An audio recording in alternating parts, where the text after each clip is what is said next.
ঈদ উপলক্ষে উপহার স্বরূপ টাকা পেলেন সিলেটি আঞ্চলিক নাটকের জনপ্রিয় অভিনেতা শাহেদ মোশাররফ কোটাই মিয়া ভাই এবং উনার পুরা সংগঠন সিলেট ভিজুয়াল মিডিয়া। গতকালকে সামাজিক যোগাযোগ মাধ্যম ফেসবুকে সিলেটি আঞ্চলিক নাটকের জনপ্রিয় অভিনেতা কোটাই মিয়া ভাই পোস্ট করে এই বিষয়টিকে ক্লিয়ার করে বলেন। তিনি বলেন, ধন্যবাদ ও কৃতজ্ঞতা জানাই দক্ষিণ সুরমার কৃতি সন্তান ব্যারিস্টার এম.এ. সালাম ভাইকে। গতকাল উনার প্রতিনিধি পাঠিয়ে আমার প্রাণপ্রিয় সংগঠন সিলেট ভিজুয়াল মিডিয়া ফ্রেন্ডস ক্লাবকে ঈদ উপহার স্বরূপ সংগঠনকে নগদ অর্থ প্রদান করেছেন।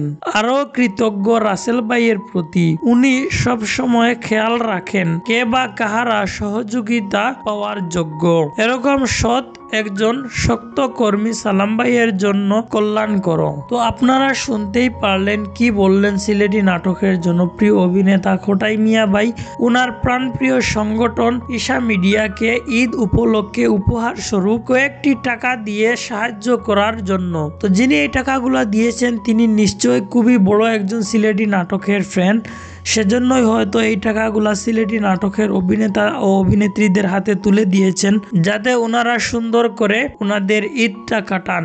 যেহেতু সিলেটি নাটকের অভিনেতা ও অভিনেত্রীরা খুবই কম বাজেটের মধ্যে নাটক করেন এবং ওনাদের এখান থেকে অর্থ খুবই কম আসে, তো এই বিষয়টি খেয়াল রেখেছেন এই ভাই। তো এই বিষয়ে যদি আপনাদের কোনো মতামত থেকে থাকে তাহলে অবশ্যই কমেন্ট বক্সে জানাতে পারেন। চ্যানেলে নতুন হলে সাবস্ক্রাইব করে রাখবেন পরবর্তী নিউজ আপডেট ভিডিওগুলো পাওয়ার জন্য। ধন্যবাদ।